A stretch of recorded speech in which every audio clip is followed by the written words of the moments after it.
afternoon, everyone, and good morning, or wherever you are. And hello, everyone.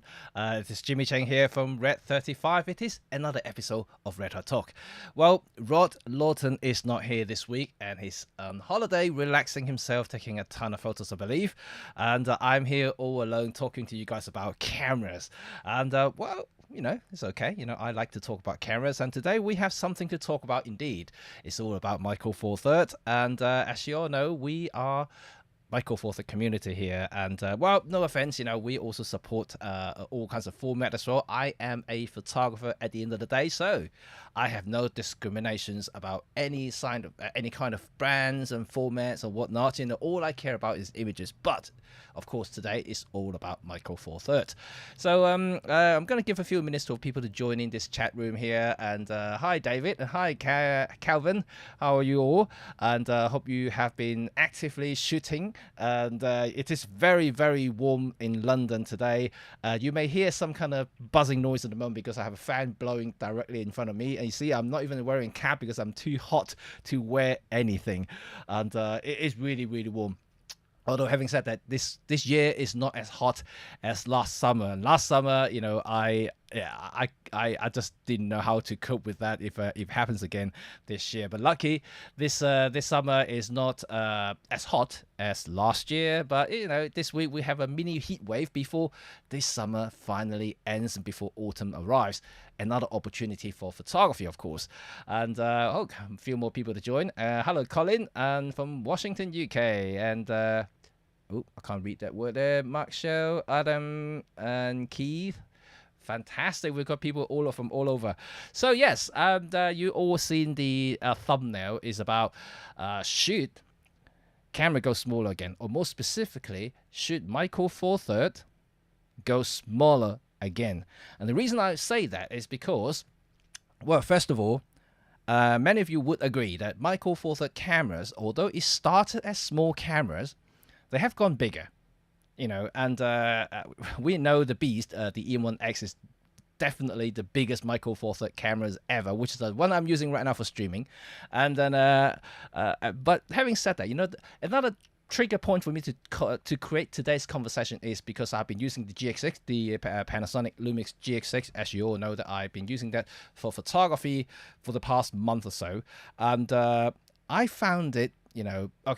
First of all, it's a capable camera. Don't get me wrong. It's really good. The 25 megapixel is great. And there are a lot of things I like about, also dislike about it. One of the main things is size. Right, the GX6, although it's not as big as the E1X, it is fairly big and fairly heavy. The reason I said that is because I just came back from holiday myself as well. I went to Swanage in UK, which is southwest of England, and for a few days, a family day out. You might have seen my Instagram post already or my Facebook, and I went out with my family, and I took the GX6 with me. And a whole bunch of lenses to test and also to photograph around.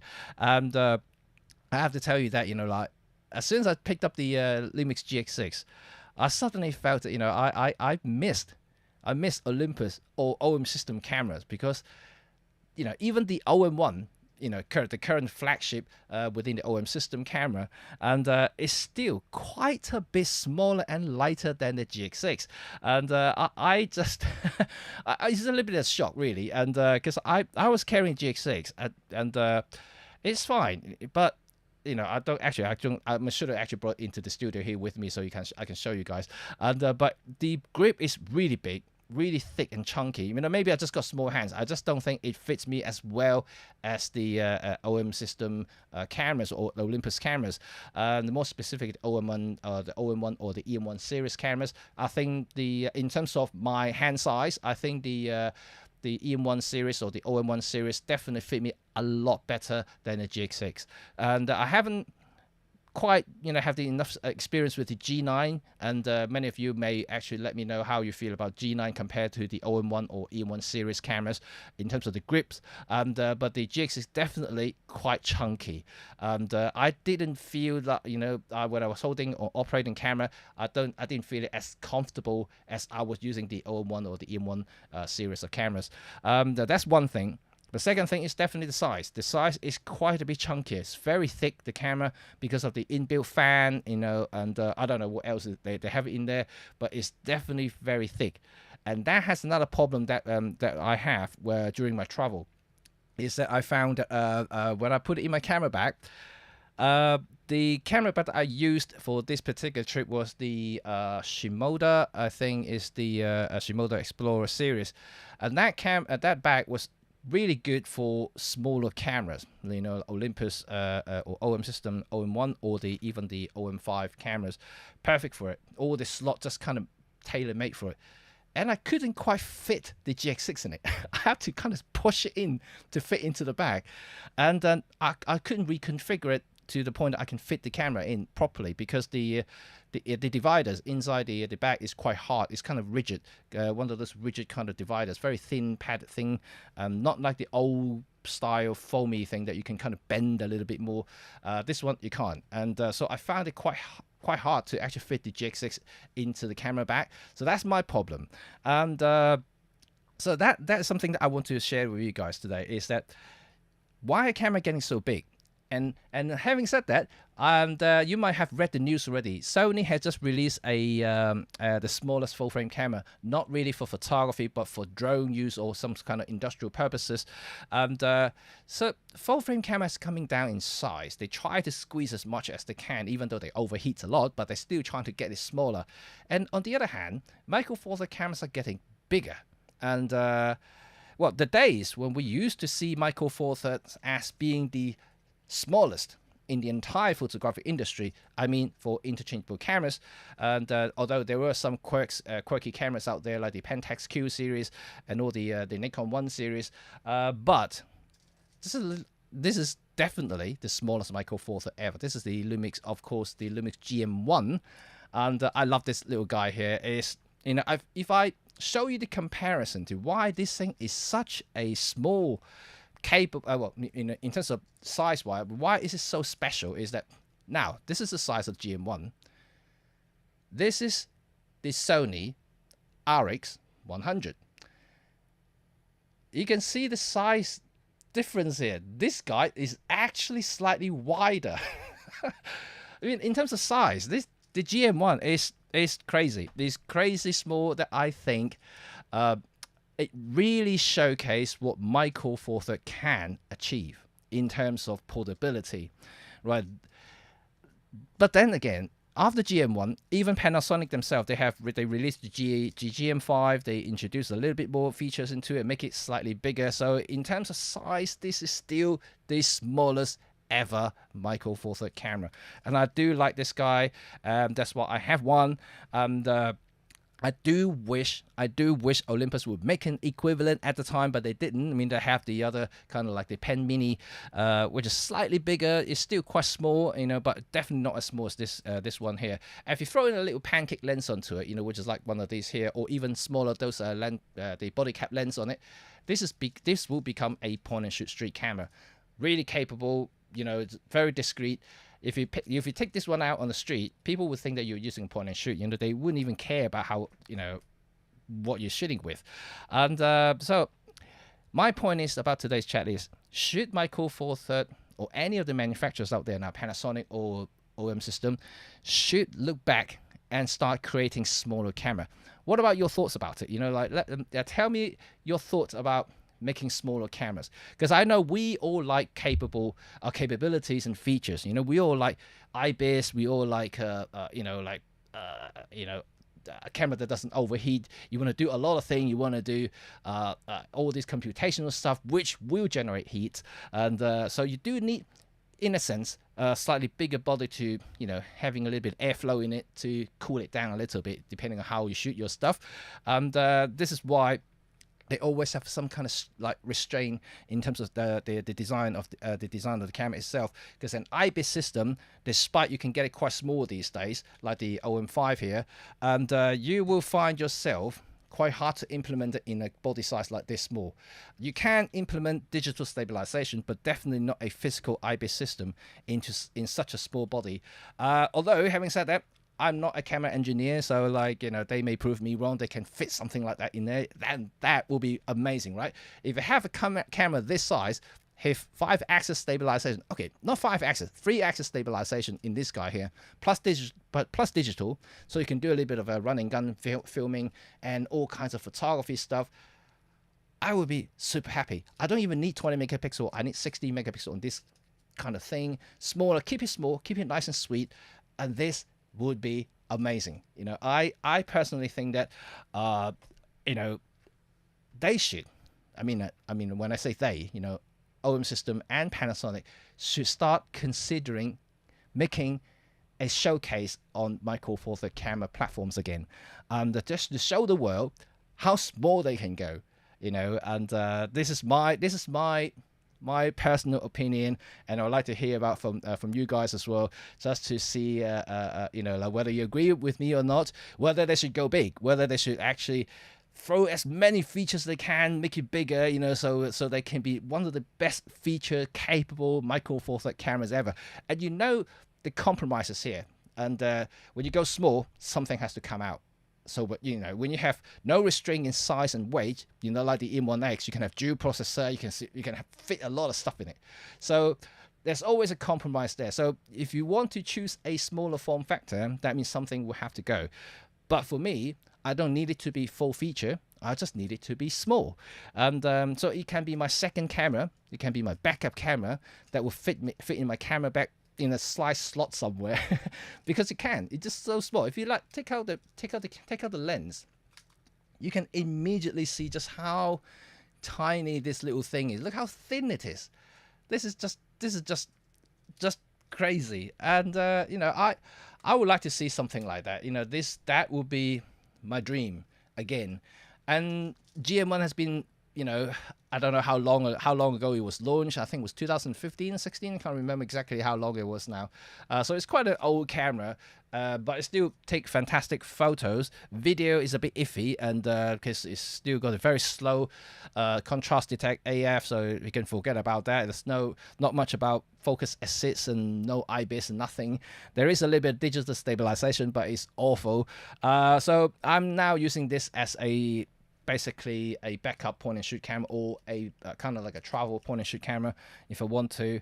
But other than that, you know, it's just really on my shelf, showcasing the good old days of Micro Four Thirds. I would like to see another round of small cameras now. You know, for now, you know, like if I want a small and capable Micro Four Thirds cameras, and I will pick this one up here. This is the OM5. I know many of you would, you know, think that this is a underwhelming a camera from OM System, but I'm going to talk to you a little bit about that later. So first of all, and thank you for listening to the first part of this chat here. Just now I want to read some of your comments here, and maybe we have a little chat about what I just talked about, going small again for Micro Four Thirds. And because I really hope to see something that amazes me in terms of size, because we all, to be quite honest, you know, like how much more can you get into the camera these days? Just tell me, you know, like think about something. Okay, I want more megapixel. I want more low light performance. I want faster AF. But you're talking about improvement of something that's already exists. So I'm not too bothered about many of those, apart from, you know, something that could potentially affect my work. For instance, resolutions is one of them, and that I already discussed with you guys recently. But apart from that, you know, they are just incremental updates, improvements, and I, you know, if I am not, let's say if I'm not an ambassador for OM System or doing YouTubes and things like that, and I would be quite happy using a camera for 6-7 years. I don't have a problem with that, and that's what exactly happened to me before I started YouTube or became an ambassador. And I was shooting with Canons, and 3-4 years every single time before the camera literally died, and then I buy another one. So I never really upgrade anything and unnecessarily, because I don't see the point of it, because I can create images from any cameras, anything, anytime, and I don't really care about the incremental updates about from 20 megapixel to 24 or to 25, even 30. Doesn't really matter to me too much. The ISO performance, not really, you know, and no, to me, you know, like all I care about is making images. But anyway, Let me know your thoughts about them. And in the meantime, let's say hello to a few more people. Hello, John Fallows and Angeline and Vector and Tan, Purples and Michael from sunny Italy. How nice. Do you guys have a heat wave? You know, London is very, very warm at the moment.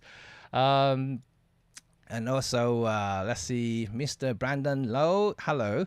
And Twinsen, and Mark. Okay, hello everybody, and welcome to my live streaming today. Okay, let's have a little bit of a comment here. Let's have a look. Okay, Colin, I have a G9 as a good for wildlife, but it is big. I prefer my OM1. Yeah, that's exactly the thing, right? You know, and I think Panasonic has great Micro Four Thirds cameras. I know most of them are video oriented or more video centric. The G9 was definitely a very, very good photographic camera, and you know, I have Rod Lawton had the G9 before he sold it to something else, and I personally handle it only a handful of times, so I don't record too much about it. That was way back when it first came out, but I remember it was quite big, and now you can concur that with what my saying about GX6 as well. So the Panasonic camera definitely bigger for some reasons, and I personally prefer slightly smaller and lighter camera, because that's why we like Micro Four Thirds, right? You know, we want something light so we can carry around without hurting our back or shoulder. And so yeah, that's an interesting. So now I know G9 is definitely bigger than the OM1. And so that's interesting. And let's see if there's another comment here. Purples, just moved to small MFT cameras, and I still have my large Nikons, but I'm carrying my Ollie MFTs more and more, and just more fun and portable. That is very, very interesting, and also I would basically agree with you wholeheartedly and 100%. The reason I moved to Micro Four Thirds is for this exact reason. I had Canon DSLRs before, and you know, to me, portability is definitely one thing that made me go out shoot a lot more than it would. And yeah, I could imagine, you know, if I go out traveling and things like that, and you're carrying my DSLRs and also my phone, I would probably use my phone more than my DSLR. So I will only use the big camera for very specific shots, only because you know, the weight and the size, it's just cumbersome, you know, just to lug around things. But now I have the MFT. The MFT, every time I go on traveling, I just basically have it around my neck, have a small lens on it, and something like like this, basically the OM5 with the 25-18 prime here is really small, it's really tiny, it doesn't really weigh too much, you know, just, you know, have it around my shoulder or my neck, and I can walk around all day snapping photos. I don't use my phone, and so this is the beauty of Micro Four Thirds, is because it's small, it's light, you can really go out and enjoy not only your trip, but finally you can enjoy photography at the same time. You know, same thing can't be said with bigger cameras. You know, the days when I used to travel with DSLRs, and I remember in 2011 when I went to China, and I had my Canon 5D Mark II, it was, I think, and so I had that camera. I had the 24-70-2.8 L lens, and that combination alone is about 1.8 kilo. That is quite heavy. That is quite heavy. The similar thing, if I use the Micro Four Thirds, you know, and let's say okay, this will be quite extreme. Let's say I use a EM1 equivalent, kind of like a pro body SLR type style body shape. So I have that with the 12-40 2.8 Pro, which is equivalent, has the focal length and everything, is only half the weight. So yeah, enough said. You know, like, I don't have to lug around 1.8 kilo around my neck every single time. And don't forget, when you travel, you always travel with, you know, not just one lens. You might have 2 or 3 lenses, right? You know, we are all very enthusiastic about photography. So I always go out with a few lenses. And so at the time when I went to China, not only had the 5D Mark II, the 24-70 2.8L, I also have the 70-200 2.8L. And also have the what else do I have? The 16-35, you know, the Trinity, yeah, basically. And I also have the 50mm 1.4 and also the 85-1.2. Okay, now I think that I was a little bit crazy about that. I have 5 lenses. Who would carry 5 lenses to to travel? I think I was a bit over the top at the time, and now I would only carry a Micro Four Third. The trip that I just went to, that I just mentioned to you about Swanage, I only carry the GX6. I carry the 12 to 45 f4 Pro, also the 40 to 150 f4 Pro, plus this guy, the 25-1.8 Prime. That's it. Oh yeah, sorry. And 9mm 1.7 Panasonic Lumix ultra wide lens. That's for my video, for my vlogs. And but all 4 lenses, 2 of them are tiny, and but all together, everything together, is only, I don't know, less than 2 kilograms, because everything was just so small and light. And so that was fine. That was absolutely cool. That's still under the weight of what I used to have with the Canon 5D Mark II plus the 24 to 70 2.8L combination there. So now you see the benefit of Micro Four Third there. If you look at the overall system size, when you go out and shoot, and then you're starting to realize how much you are saving yourself in terms of weight alone. Size, I know, these days, like I said, Sony just released the smallest full frame mirrorless cameras for drone use. In terms of size, they are definitely the smallest. And also, in general, full frame bodies are getting smaller. But then again, if you start looking at the overall system size, you still can't match it. I'm telling you. And it's easy to say that, oh yeah, well, what about the full frame? They have all these 2.8, 3.5 f11 lenses. Yeah, I mean, they have all these lenses that are smaller, but you can look at the aperture size. They're quite small by comparison. And I don't want to get into debate or trying to create a huge amount of reaction from many of you who doesn't quite understand aperture size. And but anyway, 2.8 is a 2.8. So if you use a 2.8 a full frame lens and a 2.8 Micro Four Third lens, the exposure is exactly the same, even though many may disagree. But anyway, so if you have an f11 lens, okay, it can come down in size, but then you're shooting f11 all the time. Then what's the point of shooting f11? You want full frame, you probably want shallow depth of field, you want low light performance, you want to shoot better, right? Then you're buying these f11 lenses. You have really deep depth of field. You close down small aperture, and you have to shoot ultra high ISO all the time, even in bright daylight. Then you define the purpose of having a full frame camera. You might as well just buy a Micro Four Third or any other crop format like Fujifilms or any other Nikon, whatever, in it, APS-C cameras. So I really don't see the point of those really ridiculously small aperture lenses come from Canon, for instance. And I rather go for slightly bigger, 3.5, 5.6 lenses instead of the f11. Even kit lens probably perform better because it's still having a brighter aperture. But then again, this is another topic for another day. And this is the reason why I like Micro Four Thirds, is because I can have a small bag, I can go out, I can still enjoy my day out with my kids and everything, and still have the energy to shoot around a little bit. And this is beautiful. Okay, and let's see, have another comment in here. Vector said, a friend of mine prefers the G9 for his hand over the EM1 Mark II. That's interesting. Well, like I said, I have a small hand, so I do personally find the EM1 and the OM1 series grip are definitely better. It just feels way more comfortable. Actually, I have one here, and okay, not here. And yeah, it definitely feels better. Even the older SLRs that I have right here, and I hope that I'm not going to drop the lens. Okay, right. Okay, there you go. So even I have the Canon SLR here. This is the really old school SLR, not DSLR. This is the film SLR. So even this grip here, it's quite chunky and big, and you can see it's a big body anyway. But even this grip feels better than the Panasonic grip. And the Panasonic grip is definitely, I don't know how to explain it. It's definitely slightly longer and even thicker. And I don't like the contour that they have on the GX6, because your hand, your fingers doesn't seem to feel right on the camera body. Maybe it's just me, and I'm not trying to be biased because I'm using GX6, or that I'm a OM system ambassador. It's not about that. It just personally, I just feel that the OM1 series or E1 series, and even the older Canon grip are definitely better than the Panasonic grip for some reason. It's just me. Maybe I just have a really weird hand.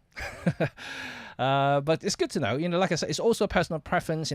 Everyone can be different, and this is always why I always say to people, you can't really take my word for it. If you really like to buy a new camera, the best thing to do is to go to camera store to try the camera yourself.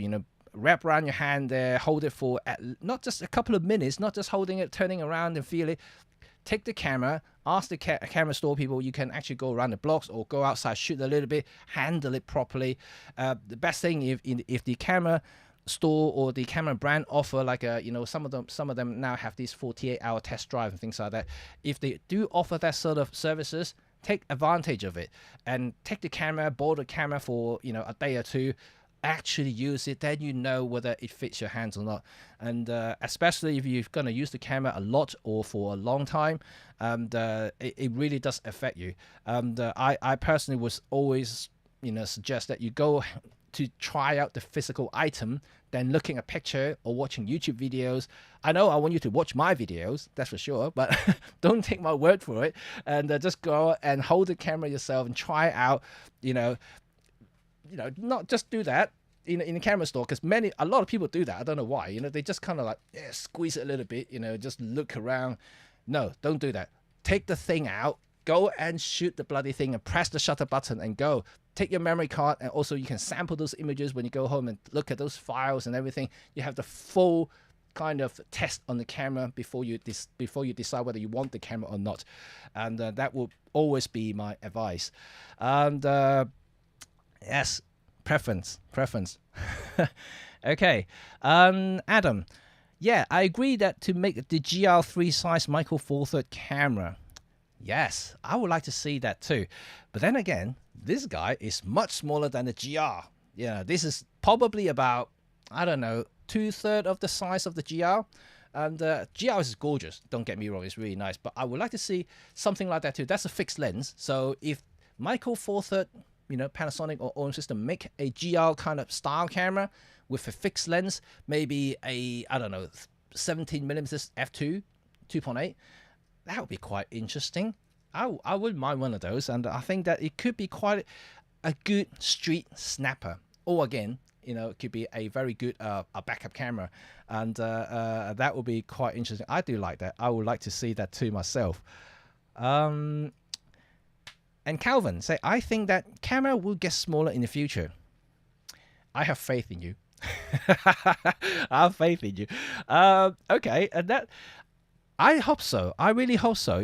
So far, the people who are making smaller cameras are full frame, unfortunately, and then I don't see APS-C or Micro Four Thirds is getting any smaller, and even now I don't know whether Panasonic will ever going to introduce more beginner level cameras now. I think it is somehow kind of really focus on high-end Micro Four Thirds cameras and not about the beginner levels.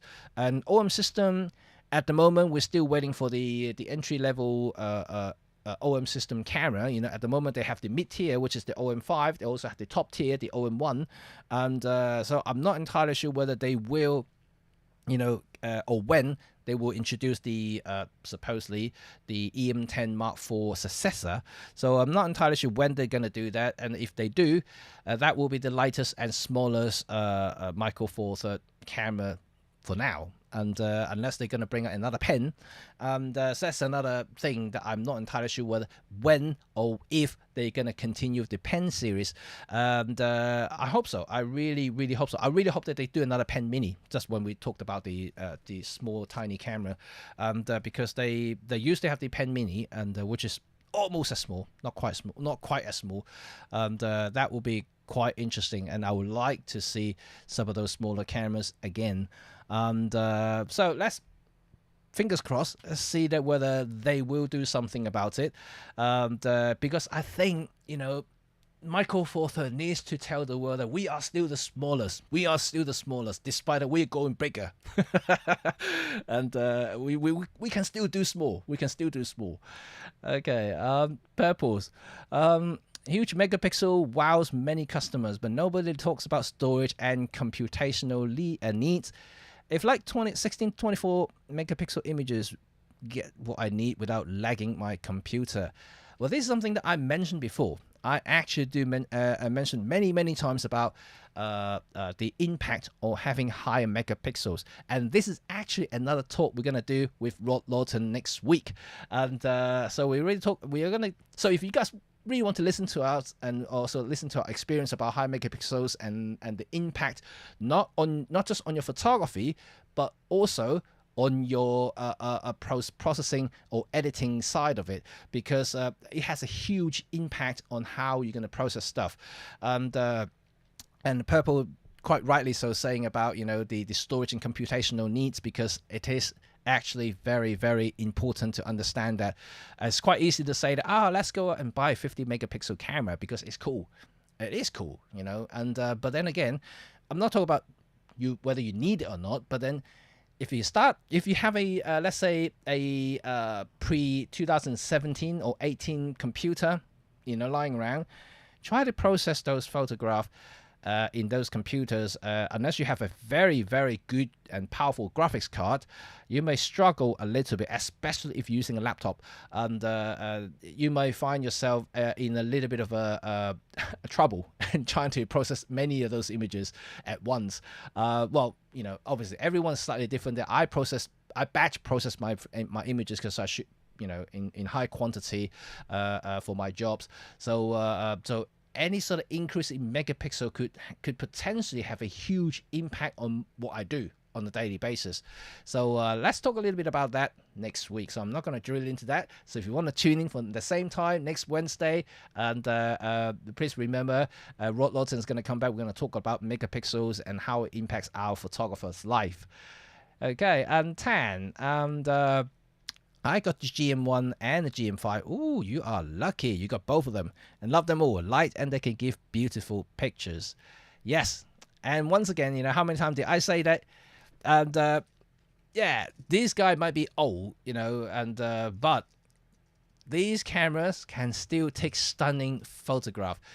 Yeah, any interchangeable cameras with sensors bigger than the smartphone would take better pictures. Trust me, I know there are a lot of computational stuff going on with smartphone these days. The latest iPhone, the latest Samsung, Google, whatever, but they use a lot of AI processing to enhance the images to look good on the screen.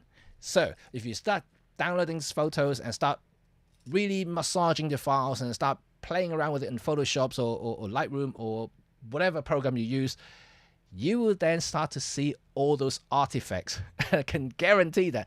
So if you start blowing those up in pixel levels, you see, oh my God, these photos are over sharpened. Oh my Lord, look at those smudging noise reductions and they have on those photographs. Yes, it's still a smartphone with tiny little sensor. Yeah, so it's still, it can't defy physics. Just like the same argument when you're saying that, oh yeah, Micro Four Thirds, it can't beat full frame. I'm not saying Micro Four Thirds is the best system in the world. It has its place though, and but when you have when you have something this big, the size of the sensor compared to smartphone, you then understand how much better the quality coming out from this little guy here compared to your smartphone. Even though this is about 6-7 years old. So there you go. This is the tech here in terms of sensor sizes, and interesting.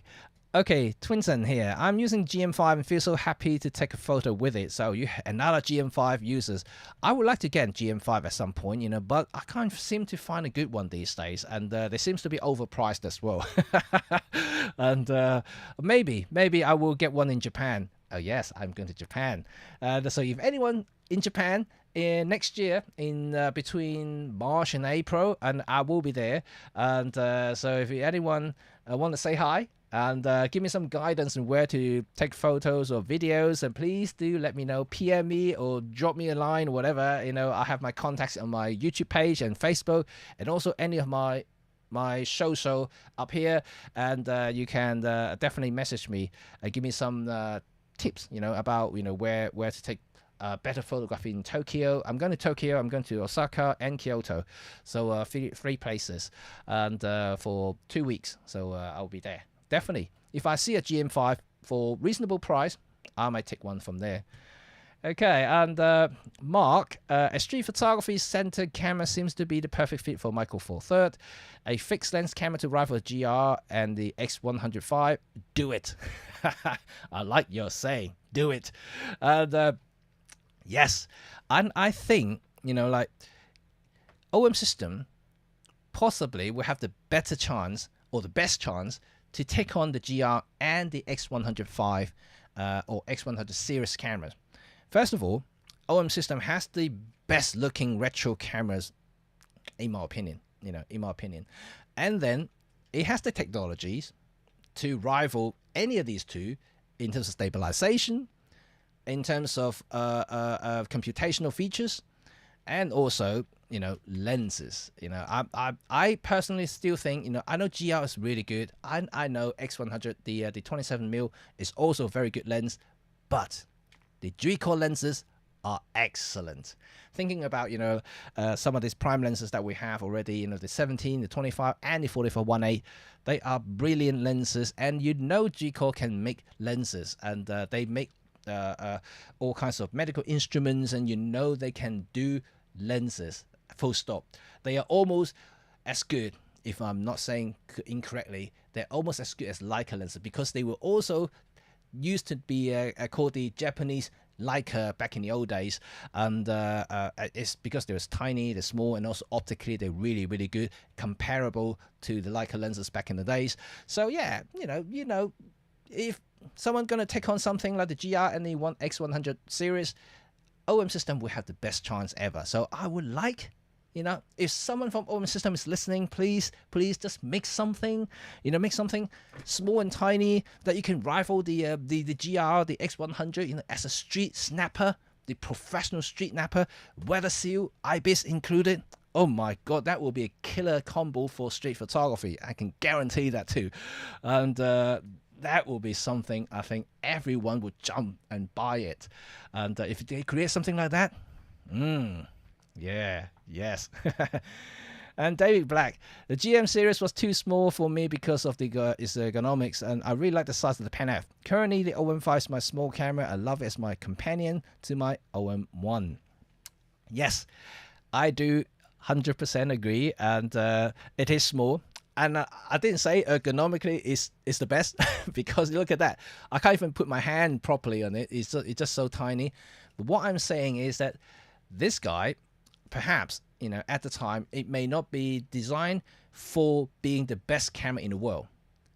Its sole purpose is to say to the world that I can create the smallest interchangeable camera with all kinds of features in it.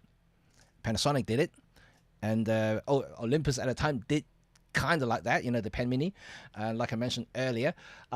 So yeah, it's interesting, right? And I think that it's okay to be not perfect in a way, and it's just tiny. Like I said, get something small. But yes, I do agree about Pen F, and I really enjoy Pen F. I love the Pen F, and I still urge OM System to make a Pen F. Please make a Pen F too, because I really would like to see a Pen F too. And I don't need massively feature-rich stuff. I don't need a strung-down OM1. Give me the same guts as the OM5. Just put the same guts in it with the hybrid AF, with better IBIS, and that's it. That's all I need. Just chuck it to the Pen F body, and I'll be more than happy just to go outside and buy it right now. I don't even have to think about it. And yeah, this is definitely something I'm hoping to see in the near future. And so yes, like you, David, and I think that at the moment my OM5 is kind of my go-to if I want a small camera just to go around London just to shoot some street scenes and stuff like that, and the OM5 would be perfect. And the OM1 obviously for some more high-end professional stuff that I require speed, and that will be my go-to. Okay, that's interesting. Let's go to the next one here. And Colin just reflected that appear really hoping for Pen F2. I think everybody here wants a Pen F2, right? Tell me, who doesn't want a Pen F2? You know, if I'm gonna put a vote in my YouTube page here. You know, I want to see how many of you would vote Pen F2. I want to see the number. I'm going to send it to to OM System. You know, look how many people are really wanting Pen F2. You know, and so you guys look out for that post. Remember, put your reasons and put your reactions to it and vote for Pen F2. Yeah, I'm gonna push this idea. I'm gonna start brainwashing OM System. We need Pen F2. We need Pen F2. We need Pen F2. I'm going to just start screaming at them. So when the engineers will start dreaming about Pen F2, and then eventually hoping that will happen sometime. Okay. System Natural, and hi Jimmy, just got back from macro session and still trailing my extremely versatile Roto-Light system. Oh, Roto-Light system. You are fancy. You are fancy. That is a very nice set of lights there. Chris, I agree. MFT is super portable. I love also short minimum focusing distance and many MFT lenses offer. I shoot a lot of close-up and I was looking for the same at Sony. I found the Tamron 35 f2.8. Yes, that's another great thing about Micro Four Thirds is that the close-up shooting capabilities of most of the lenses, not all of them, but most of the lenses would have that. And I do like it because I don't necessarily need to have a macro lens, and I just pick up any lens like the 25-1.8 or even this kit lens here. I could just shoot close and really good. I love it. And as a photographer, who shoot portraits a lot, you can kind of guess what sort of focal length I'd use. But then again, when I'm going out and about, when I'm not working, if I just want to have some general photography and sometimes I want to just shoot close to something and I don't have a macro lens with me, and I just basically point whatever lens I have and just shoot close, and it acts almost like a semi macro lens, and so I still get some pretty decent close-ups, and I think it's actually pretty good. I do enjoy that. I really do enjoy that. And so Chris also has some comment about the G9 shutter and the lack of live aperture and exposure simulation. Oh, that's interesting. That is very interesting. And so I don't know how many of you here is a GX6 user, because I find the same thing on the GX6. I can't see live aperture and exposure simulation. I can't. Maybe I'm just being dumb here. I can't see a, in Olympus system, you can get the what you see, what you get kind of thing, like in adjust exposure. You can kind of see, when they're going dark or going brighter in the EVF or the back screen. I can't seem to do that in GX6. And maybe I need to study the menu. I hate reading menu. So if any of you know what I'm talking about or what Chris is talking about, and please do leave me a comment and let me know how to adjust the GX6 to simulate that. And at the moment, all I can see is just kind of like a simulated OVF, so the exposure doesn't change even if I change the dials, and it doesn't reflect anything at all.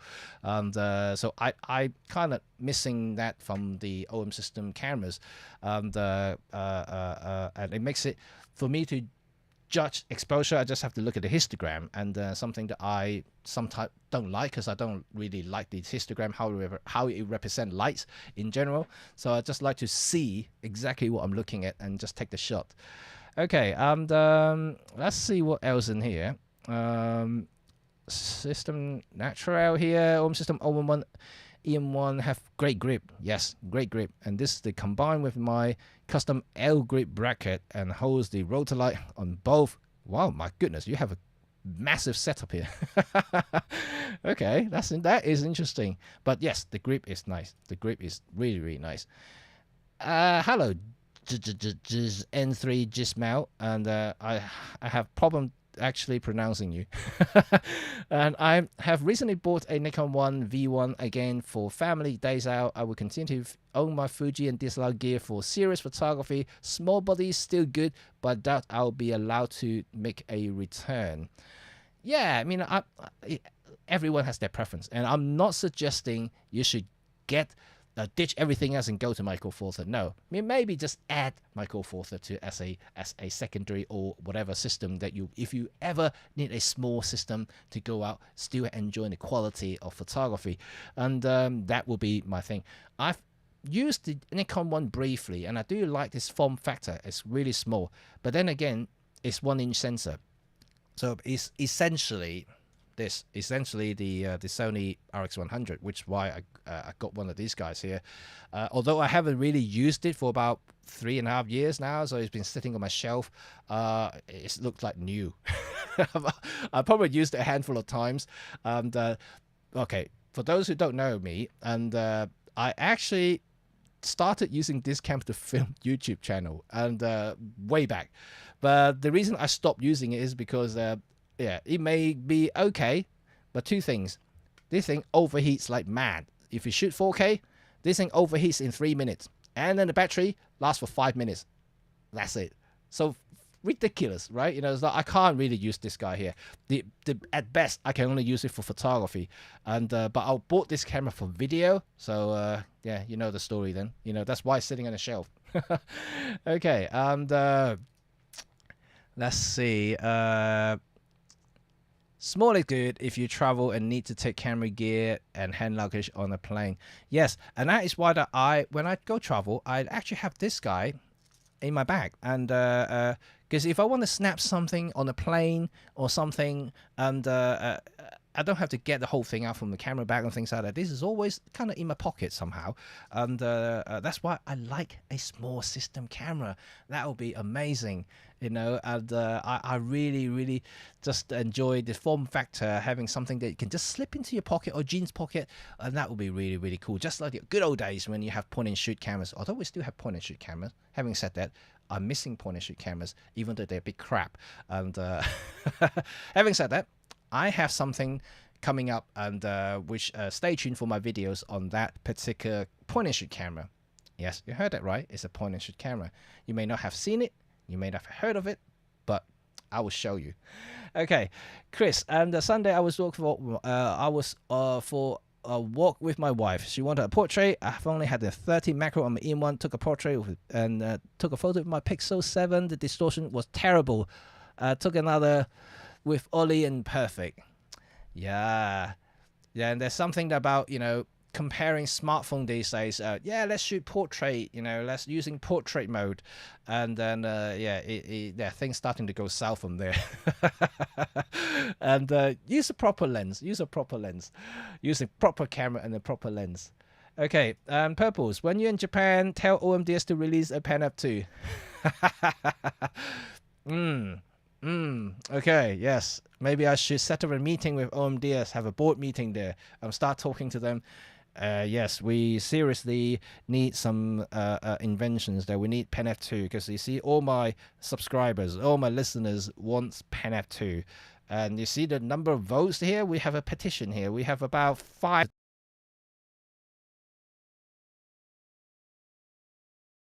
Just keep clicking.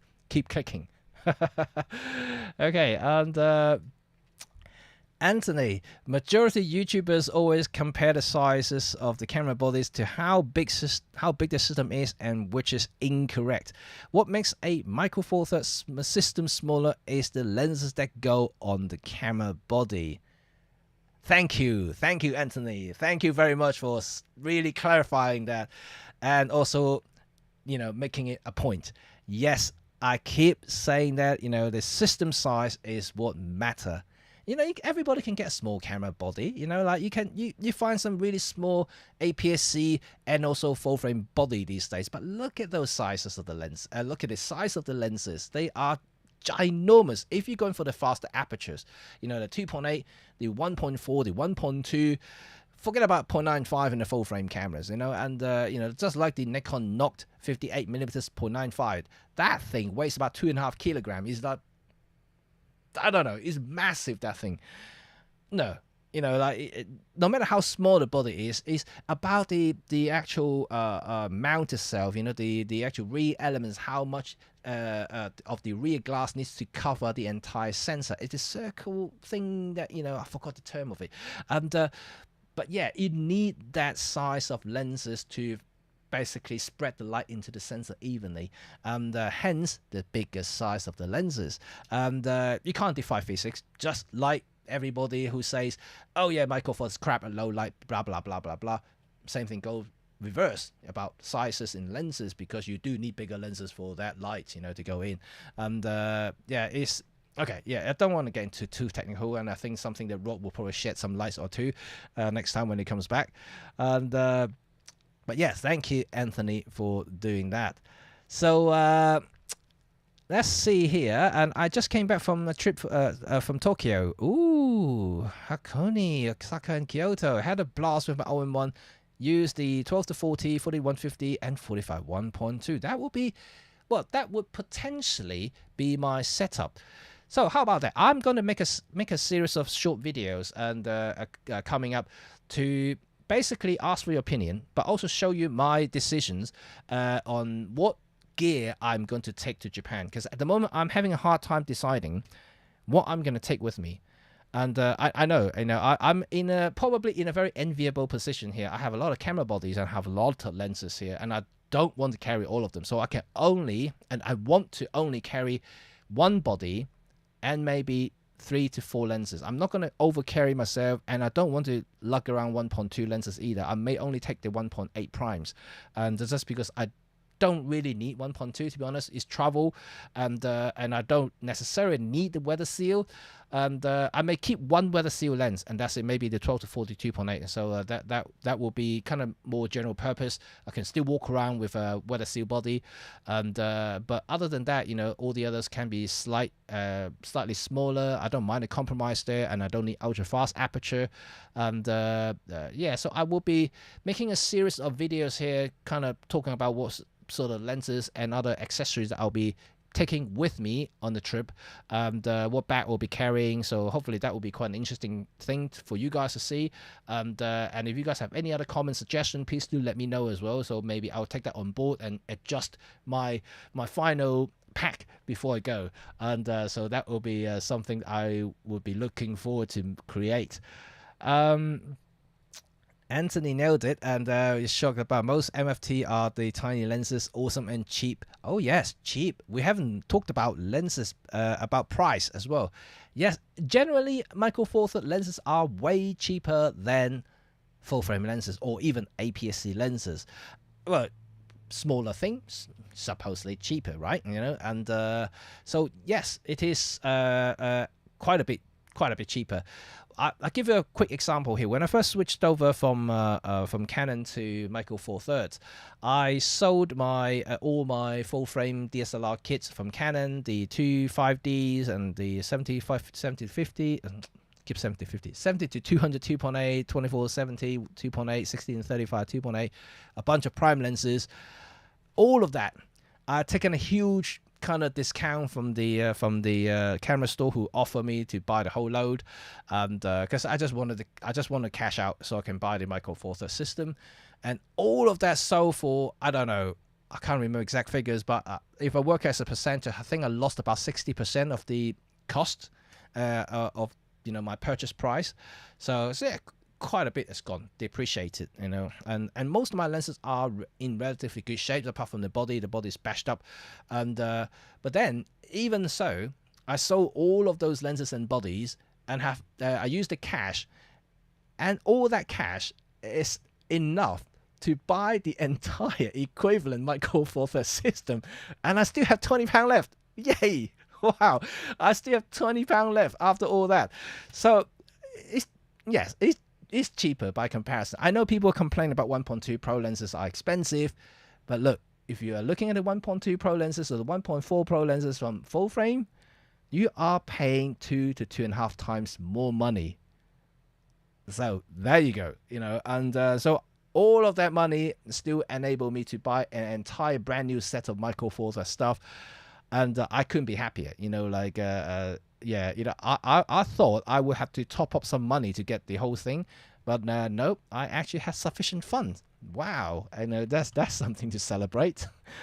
Okay, Anthony, is no point making a camera body too small to hold, especially if somebody wants to use telephoto lenses for prime and also prime, and Micro Four Thirds is still smaller than full frame lens.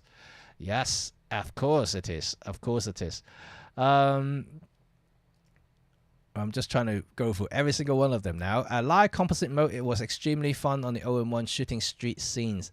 Yes, something that I was experimenting when I first got into the Micro Four Thirds system, especially Olympus camera, because they had live composite for since then, since the yeah, I can't remember exactly which model it started with live composite, but I had the E1 Mark II, which already had the live composite. Yeah, it's very fun. It's really fun. It's so useful as well, right? Because the live composite, you see exactly everything starting to build up on the back screen, and it's phenomenal. That I think is one of the best features of Olympus cameras, because there's no more guesswork. You can just see the thing being built on the screen, and it never overexposed. Blah, it's so good, really, really good. Live bulb is also good as well, so you can take away all this guessing work as well. You don't have to calculate all those whatever law and we used to apply when you use film photography. You can just wait until you see the right exposure, the length, the durations, and just click stop, and that's it. You're done, and you're so accurate. And I love all these computational features from Olympus system.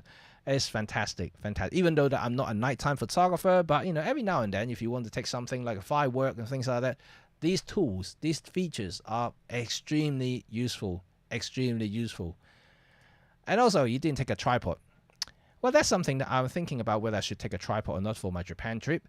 And I don't think I'll take a tripod, but I may take a monopod, and I shall see what I'm going to do with that. So, Anthony, I'm not a street photographer, but I think it would be nice for all the system to bring out all the new Panaf monochrome. Ooh. Now you're talking. Now you're talking. Well, we don't see many monochrome cameras around. We have the Leica monochromes, and we have the latest Pentax monochrome. And I don't see Sony, Canon making monochrome cameras. And yeah, the chances of, OM system, Panasonic bring out monochrome cameras can be very remote. And I doubt that they are going to or ever considering a monochrome camera. It would be nice, though. It would be nice. Oh, Pixie also makes monochrome cameras, and but I would like to see. Yes, of course, I would like to see monochrome cameras. That's for sure. That's for sure. And because I like monochrome. I like monochrome myself. Majority of my street photography are all black and white, and because I just prefer to be black and white. So Anthony, if they bring a Panaf, should be weather sealed. Of course, if they are going to. If they're not. I'm gonna get a hammer out. And right, OM system TG6 should be would be my point and shoot camera. So also great for underwater and video, especially with housing. Yeah, I actually took my TG5 with me in the last trip that I just went, and it's still good. Don't forget, TG5 and TG6 are essentially the same camera, just with different back screen. And so the TG5 is basically TG6. I love the guy still. I mean, it's still my travel camera, and I always have it in my camera bag, just because it's a point and shoot, and it's indestructible. So so I know if my camera fails, if my second camera fails, if my phone fails, I still have the G-Shock of the camera, the TG5, which will still take pictures. So yes, that would be my backup of the backup camera. And also, I know that if I want to go to the beach, that will be the camera I will take out, not the rest of them, because yeah, you do not want to risk anything out in the seawater at all, even though they're weather sealed. No, I would not take my camera out for on the beaches unless it's for specific purposes or shoots that I do. But for family day out, for travel, I would not want to take those cameras. And yeah, just TG5. It would do a phenomenal job. And Robin Shaver, and hello everyone. I joining late. Don't worry about that. And welcome. So Chris, I recognize that we get a new Pro MFT camera, but no entry level camera. We need cool entry level camera to get new people into the system. I like to have LR running on the cam as well. Lightroom. And yes, well, that's what I said earlier about the I actually seriously doubt at the moment that Panasonic would ever going to release another entry level Micro Four Thirds cameras. And at least that's how I see the strategy at the moment. They are gunning for the lower end of the full frame sector, but the higher end of the micro four third sector. So which sounds a bit weird to me, but then but you can see at the moment what they're doing. Even if the rumor G9 Mark II does come out eventually, you see G9 isn't exactly an entry level camera. It's more like a pro level photography camera, and then GX6 the pro level video camera. And so yeah, there's no rumor about any of the lower end, micro four third camera from Panasonic at all. Not even rumor. And so it's yeah, I don't know. Like I said, it's a rumor, so I'm not entirely sure.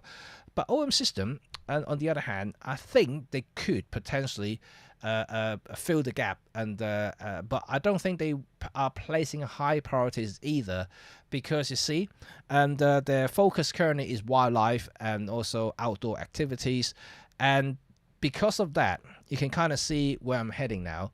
To be able to go wildlife and outdoor, there are two things you need. One thing is weather seal, right? You being in a great outdoor, you'll be exposed to the elements, and that means that entry-level cameras will not survive. It will just die because it's had no weather sealing. And second, a lot of the wildlife guys would be using heavy, big, long tele lenses. So that means that is also out of the way again, even though the EM5 is not built for handling any sort of big lenses, but you can add a grip to it to a certain extent, kind of mitigate a little bit of the problems. But then again, this is weather sealed, so you can still take it to the great outdoor. But the entry level camera, like the EM10 series, no, there is no grip. There is custom grip you can get from third party, but it's not designed to handle big lenses, and also no weather sealing, so you can forget about great outdoor as well. Yeah, you see where I'm heading now. I'm not entirely sure, and I do hope the OM10 eventually will come out, to replace the EM10 Mark IV, and because I do agree with you, Chris. I think that we should have some cool new entry level cameras that can attract new customers to the platform, not just gunning for the high end stuff, and because to me, one of the biggest selling points for Micro Four Thirds, you can see the EM10 series was the biggest seller in Japan for many, many years. Why? Because it's cool looking. It is capable. It can take fantastic photos. It's great for beginner.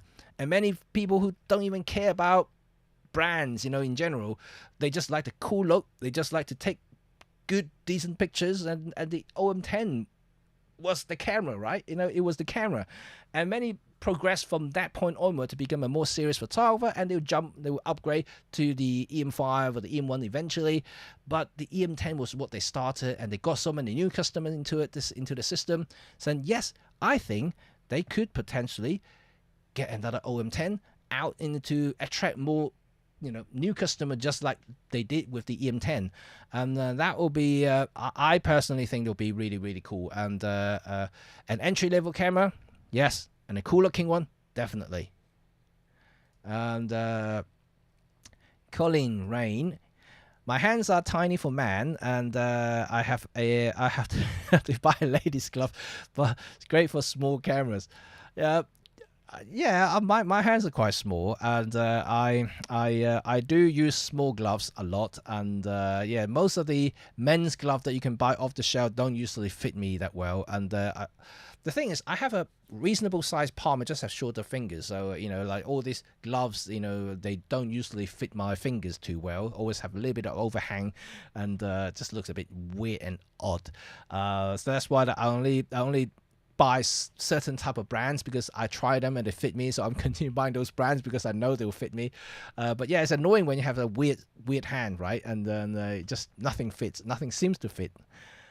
And Anthony, so I'll be more than happy in the next professional camera for OM System, and had no more than 26 megapixel of resolution, as long as there is improvement in high ISO and improved dynamic range.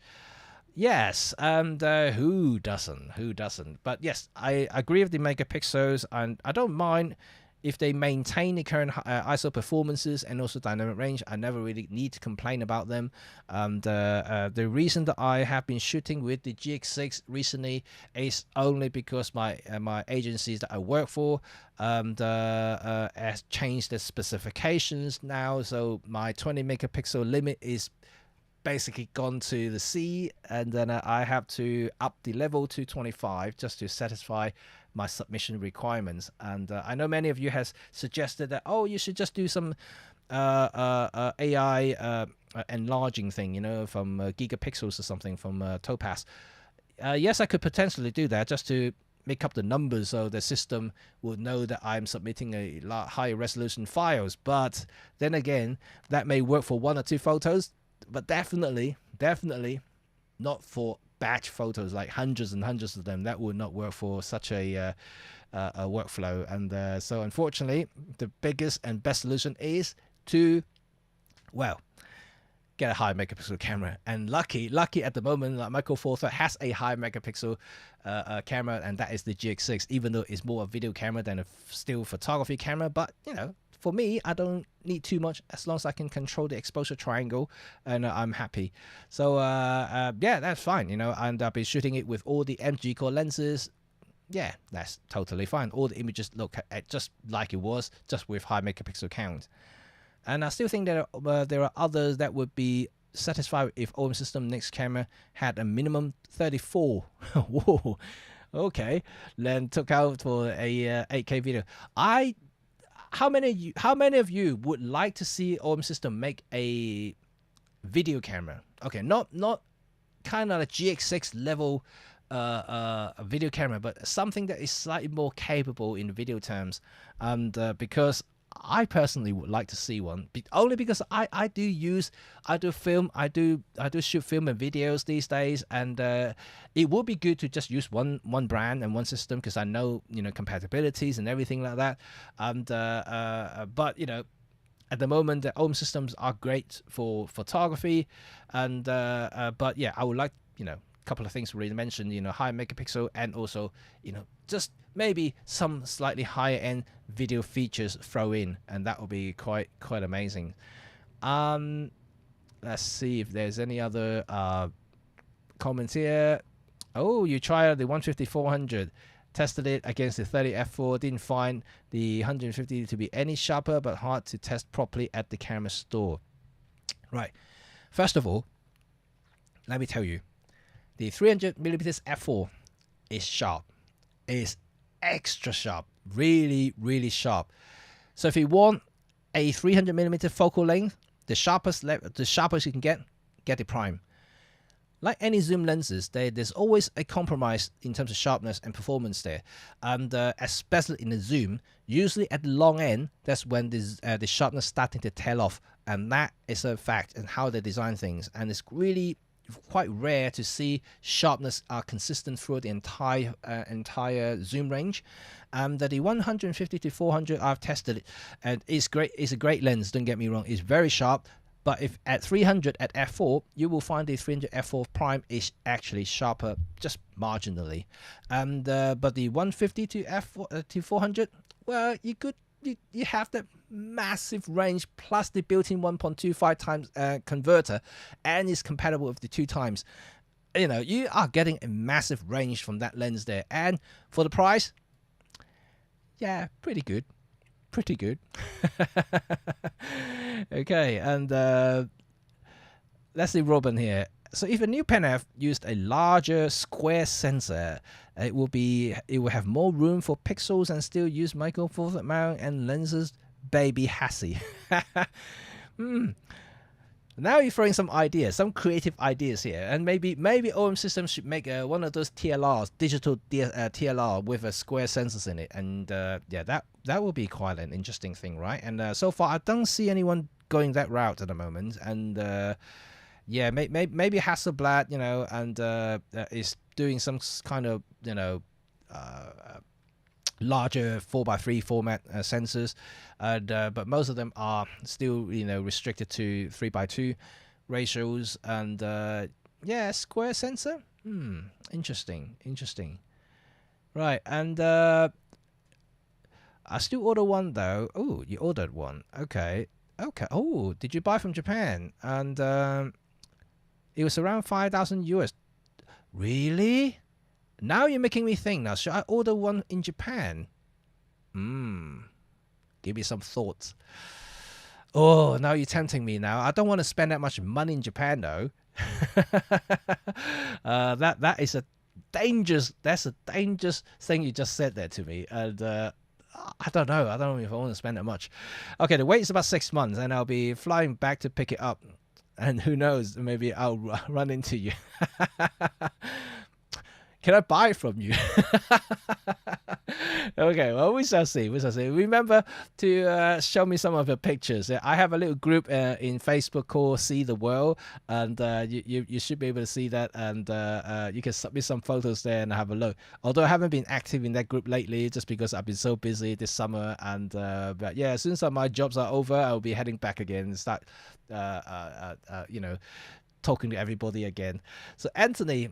OM1 Mark II 24, 26 megapixel, OM2 34 megapixel with 8K capability. Wow, that's awesome. What I would like to see maybe is an OM1X. Yes, let's make another big gigantic camera with all sorts of stuff thrown into it. High megapixels, 8K capability that never overheats, unlimited 8K 60 frame recording, raw capability, 422, whatever, everything, just throw in it. That will be cool. Hey, you can dream, right? I can dream, and no problem. Let's do it. OM1X. Let's have everything in that thing, and then let's see how much it will cost you. To be honest, frankly, I love the E1X, which the one that I'm using right now, and I personally think the E1X is been slated for its size too much for what is deserved in terms of capabilities and its design. The M1X to me is a special camera. It's a very special camera, and I know it's huge, I know it's heavy, but regardless what you say, regardless how you're gonna bash me, I would say that the M1X is the best built Micro Four Thirds cameras ever. That's it. Even beats the OM1, in terms of build quality. It's a tank. That thing is indestructible. This thing is just, I don't know. It's just a magnificent statue standing in front of me right now. It's great. The autofocus, phenomenal. Seriously, this guy, it still beats many, many cameras that I've used. This thing, it just autofocuses so well. Like, forget about this Sony product, whatever, showcase mode that you have to select. Forget about like this special eye phase track, whatever thing that you have in Sony and Canon.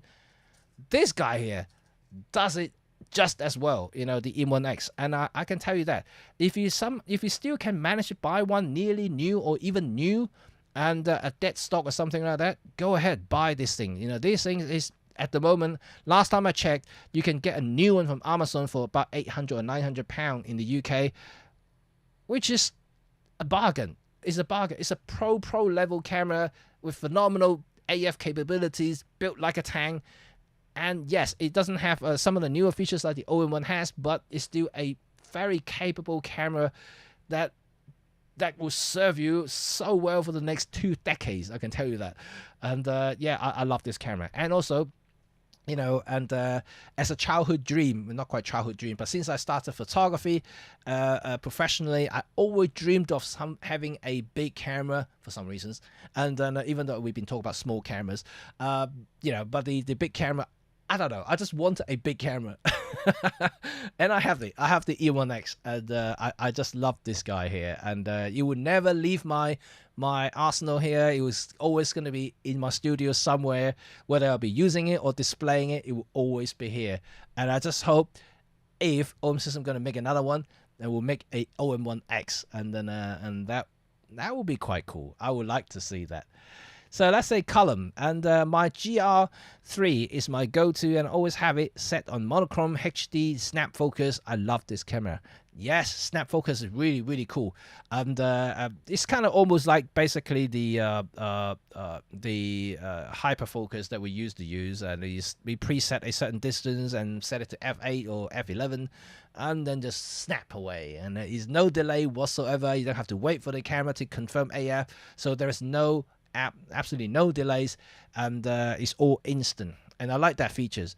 And yeah, the GR3 is great. I love the GR film cameras when it was first came out. The GR1, the 1V, and the 1S, and I love those cameras. And they are fetching for quite a premium these days, unfortunately.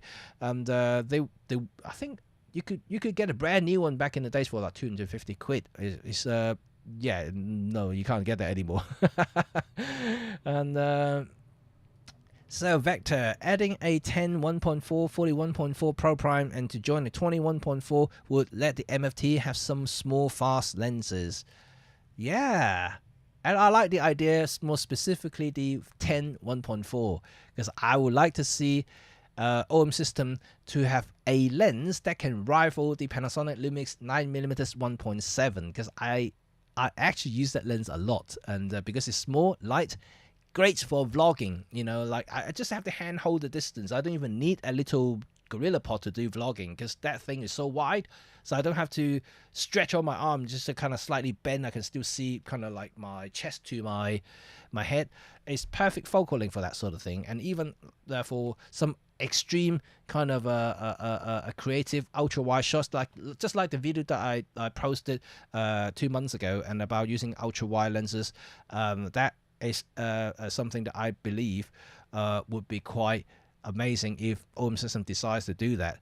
And of course, the 41.4 will be another really cool, interesting lens if they do that. And so that would kind of have the size between the 45-1.8 to the 45-1.2 Pro lens.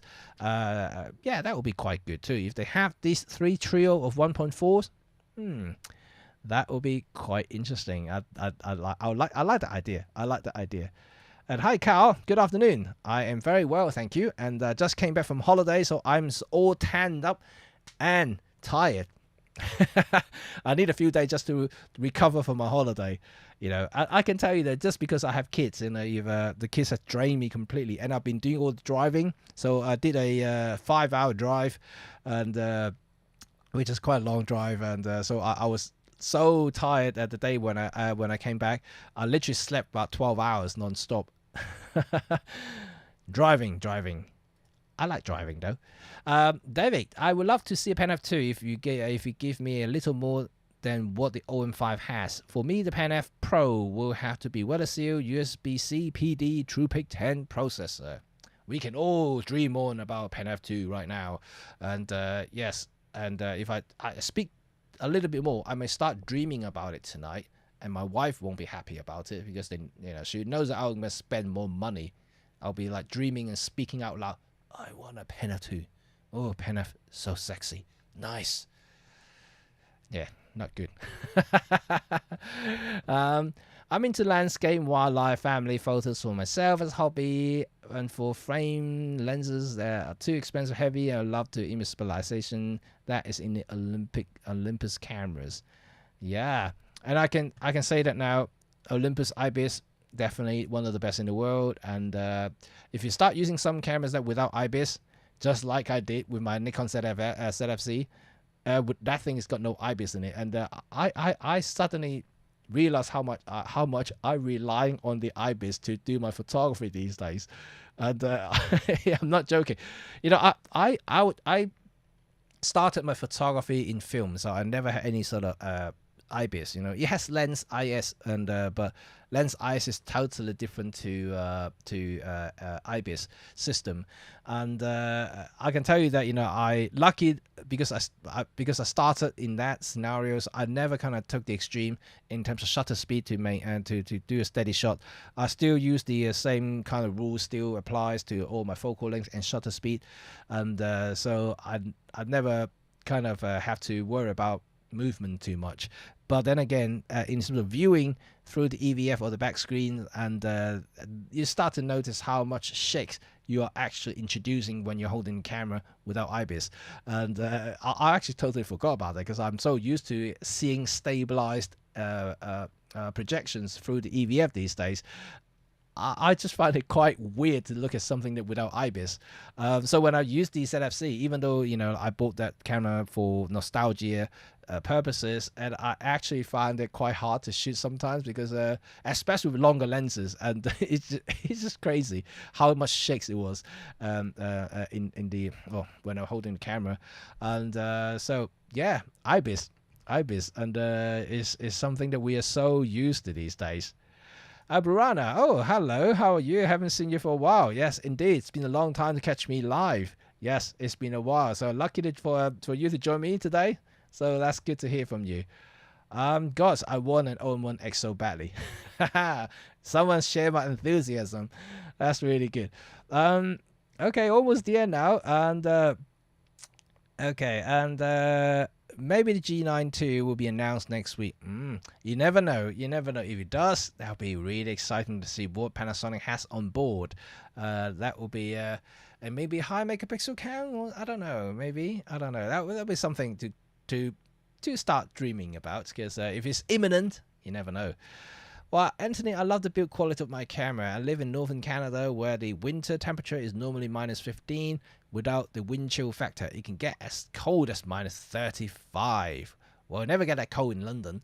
And so I can kind of see how cold it can be. My cousins live in Toronto and they say it can get quite cold too. And I've never experienced this sort of temperature. Have I? No, I don't think I have. I went to Iceland when it's cold in the winter, but I don't. At the time when I went, I don't think it was at -15. I think it was -7, -8. That was the lowest I ever experienced, and I don't think I've experienced anything lower than that. So I don't know how the camera would cope with that sort of temperature, but you can tell me a thing or two about how to operate your cameras in such cold weather, and because I would be quite keen to learn about cold weather shooting. And Keith, be real. How often do you use a big telly? Not really. Not that often that I know anyway. And to be honest, actually, to tell you the truth, my big telly is now used by my kids use them now, and to watch their Netflix. I rarely use my telly to watch anything actually, and so I watch things on my phone screen. Brana, the Nikon ZS is beautiful, but I still love my EM5 Mark III. Okay, question for you guys. Nikon ZFC or the EM5/OM5? Which one is better looking? For me, I think to tell you the hard truth would be the EM5/OM5 is prettier. Yes, I know the Nikon ZFC that I bought, I love it, and but I love it only because of its nostalgia and also the control. And I do like the shutter speed dial on the top. I do like the ISO dial on the top, and it just kind of reminds me of the good old film cameras that I used to have, and so I do like that. While the OM5 EM5 doesn't really have the shutter speed dial, we basically just have these control dials on it, and just the on a switch.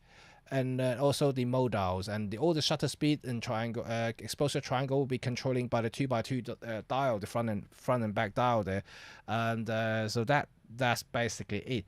But in terms of design, yeah, I do think the EM5 and the OM5 is quite a good looking camera, and definitely, especially in the silver and black version, I do think it's looking good.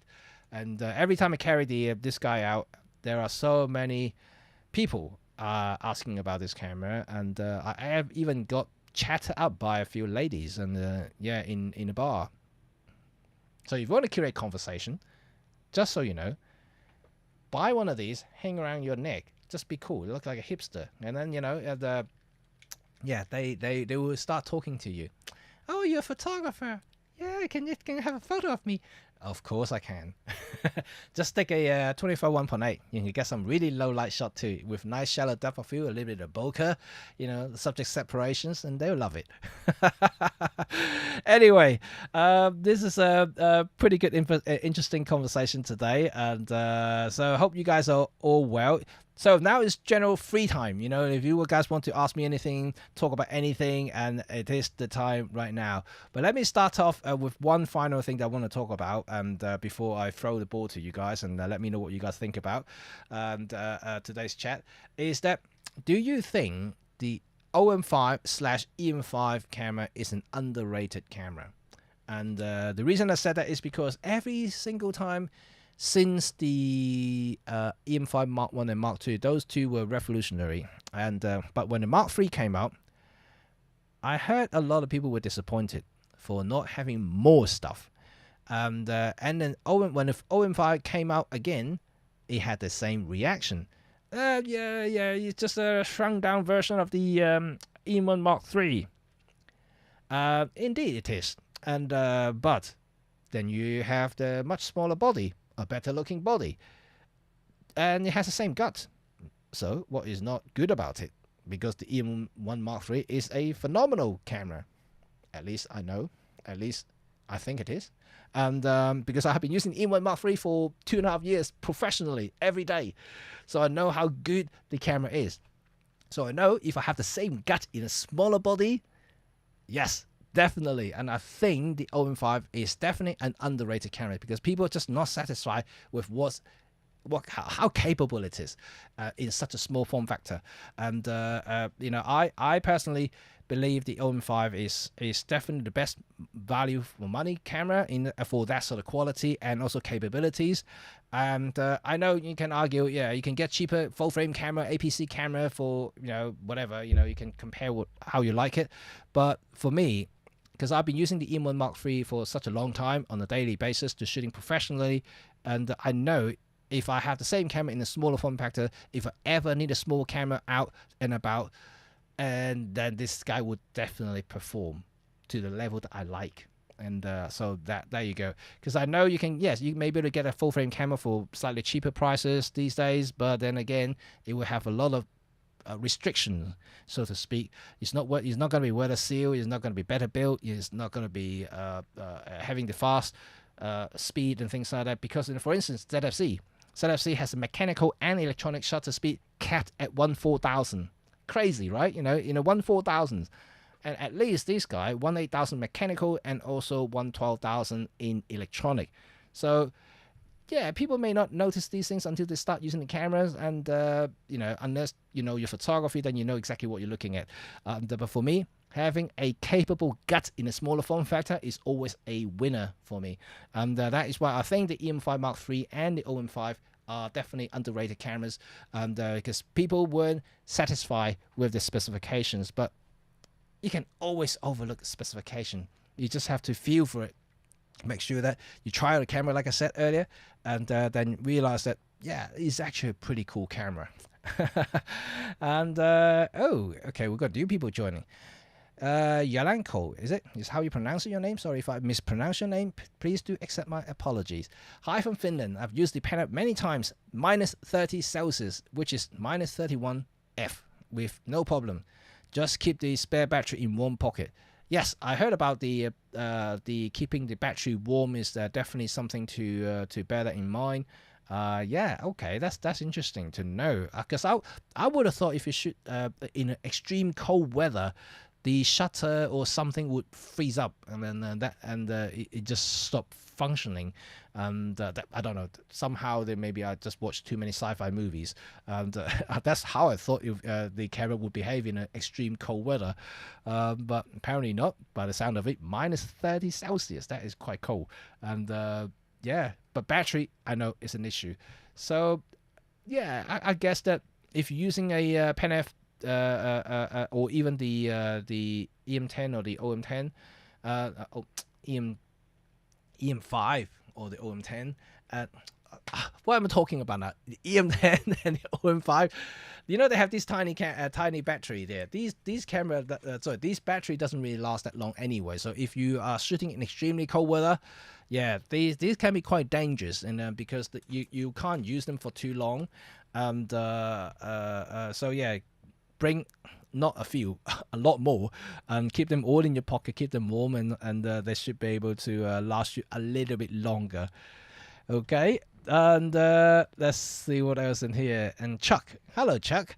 I was looking for a lightweight 85 as my Sony A7 IV with an 85 is heavy. I ended up with a Olympus EP7 with 45. Love it, but I can't help feeling that the camera software is holding it back a little bit. Interesting. In what way about the software is holding it back? Because I would like to learn a little bit more about what you are suggesting there. Because EP7 is kind of mid-tier in the Olympus category. Although I love the build of that camera, because EP7 and EP8 is actually pretty good. And then so yeah, it's interesting to understand from your perspective about the equivalence in the Micro Four Thirds term. Because yeah, I can see why you're suggesting it, because 85 and the A7 IV can be quite a big thing, and like we discussed earlier, any sort of full frame lenses can be humongous and heavy. For, you know, let's disregard the price alone, and but the size and weight itself can be quite significant compared to Micro Four Thirds. I also used the L45. I used the 44-1.8, and where is it gone now? Don't know where it's gone. And the 45-1.8 is also one of my favorite prime lenses for Micro Four Thirds platform. It's tiny, it's small, and also cheap. It's only 100. You know, you can get second hand for 120 quid. Brand new for just over 100, just over 200 pounds. And they are, and for the money, for the price, it's good. It's great value for money, and it takes really good half-length portraits, and I love that lens alone. If I go travel, yep, the 45-1.8 would always be in my pocket. System Natural, I still have my EM1 Mark III, which use on a regular basis. Yeah, it's a great camera. It's a really great camera, and I really love how reliable it is, because you know, like my EM1 Mark III has been through hell and back. It's you can look at the scar on the camera body is almost like falling apart, but it still works. You know, these days I use the OM1 and the GX6, and I rarely touch the EM1 Mark III these days. I do use the film YouTube video every now and then, and but yeah, most of the time if I go out, I will use the OM1 instead. But yeah, it is a great camera, and that's why I love the OM5, because the OM5 is essentially the EM1 Mark III, just in a smaller body. Oh, okay, I see what you mean now, Chuck. And no exposure compensation in manual mode, and no minimum shutter speed control in AV. Yes, now I understand you completely. Yes, they are somehow handicapped by the software, and I do agree with that. And obviously, you know how manufacturers think about drawing a line about different tiers in the camera lineups, and they somehow just deliberately handicap the camera, so they know that yeah, that one is for entry level, that one's for mid level, that one's for high or slash professional level cameras. They all literally, you know, use the same sensor, same processor. They just have features being removed or disabled for that very reason. You know, they just want to draw the line on different tiers. Yeah, I do agree with you, and about that particular point there. So unfortunately, that's how it is. That's how EP7 is, and that is what it wasn't aiming for the higher end shooting experiences. For something similar and equivalent that you still have a lot of manual control, I think you will have to go for Pen F, and for that, and so that will be probably the only pro level kind of pen looking cameras that you can get, and in the Olympus. But even then, you probably hard to find one that is reasonably priced these days. The Pen F seems to be holding the prices quite well at the moment, and even if you look at MBP, eBay, and you probably find that most of the Pen Fs are kind of, you know, hovering around £600 to £700 at the moment, and it hasn't changed since the last 2-3 years. And I did at one point see them drop to about 550 and 600, and then you went back up again. And yeah, but then again, if you do manage to get one, that's good. I think it's a future classic, and I think that it will hold its value quite good, and it's still going to be giving you all sorts of pleasure to use it because it has all the features that you just mentioned, all the menu mode, the shutter speed, AV, whatever. It has the proper exposure limit in the camera body itself. So and John, greeting from Southern California. Hello, and I have the GX5, G9, and OMD, and I know I have the Lumix LX1002 and a GR3, and among other cameras. Love the conversation. Thank you for joining me. Thank you for telling me all the cameras you got. I got a bit jealous now. You got the LX102. I would like to have that camera too, and a GR3, and yeah, that's interesting. Very good, very good. Thank you. Right, okay, fantastic. Thank you for joining me. And definitely would happen another time. And next week, Rod Lawton is going to be back, and we're going to talk a little bit about higher megapixels and the impact on your photographer's life. And why is that important? Because we are talking about photography in this channel, and we're talking about Micro Four Thirds. We're talking about anything to do with your creative life. And if you want to see why you should or you shouldn't get a higher megapixel camera, stay tuned for next week's episode. We're going to have a nice fun conversation again, and of course, if ever Rod will be away again, I'll be back here talking about cameras and Micro Four Thirds. And because we try, Rod and I wanted to have something more neutral and not something brand specific, and something that everybody can enjoy. But me, I like Micro Four Thirds, and of course I'm going to talk a little bit about Micro Four Thirds. But anyway, thank you very much, and also stay tuned for all my videos. And also, yes, all of you, please, if I'm going to put a post on my community page, YouTube community page, I'm going to ask for votes from every one of you guys to vote for Pen F2. I'm gonna trying to sneak this message out to OMDS and to see if they can, they will listen and they will see, oh yeah, there are a lot of people looking at Pen F2. Maybe there is a demand for it, and I'm gonna try to do that. Yeah, and so remember to leave comments and vote for Pen F2, and I may even make a video about Pen F, and you can also discuss in that channel, and then I will submit all of these to OMDS and just trying to make the engineer think or have a second thought about Pen F2 and the importance of Pen F2 to all of us photographers out there, because yeah, that will be quite a reward, right? If that happens, we can say to the world, yes, it's me, I did it, and all of us together, we have the power to convince OMDS to make a Pen F2. Now, that'd be crazy. Right, anyway, thank you very much for joining me, and once again, and have a great day wherever you are, and what else? Nothing else really, and enjoy your stay, enjoy yourself. Remember to shoot more, take more photographs, and also if you guys want to see my photos professionally from all the cameras I've used recently and before, my show is up there. I have a new Instagram account called the Jim.mycheng, and yes, someone got my name, Jimmy Cheng. It's actually me as well. But anyway, this is my photo account, so if you want to see what photos I do, portraits and things like that, that will be the account you want to follow and see my stuff. And anyway, thank you very much again, and I will speak to you all very soon. Until next time, see you all very soon. Peace.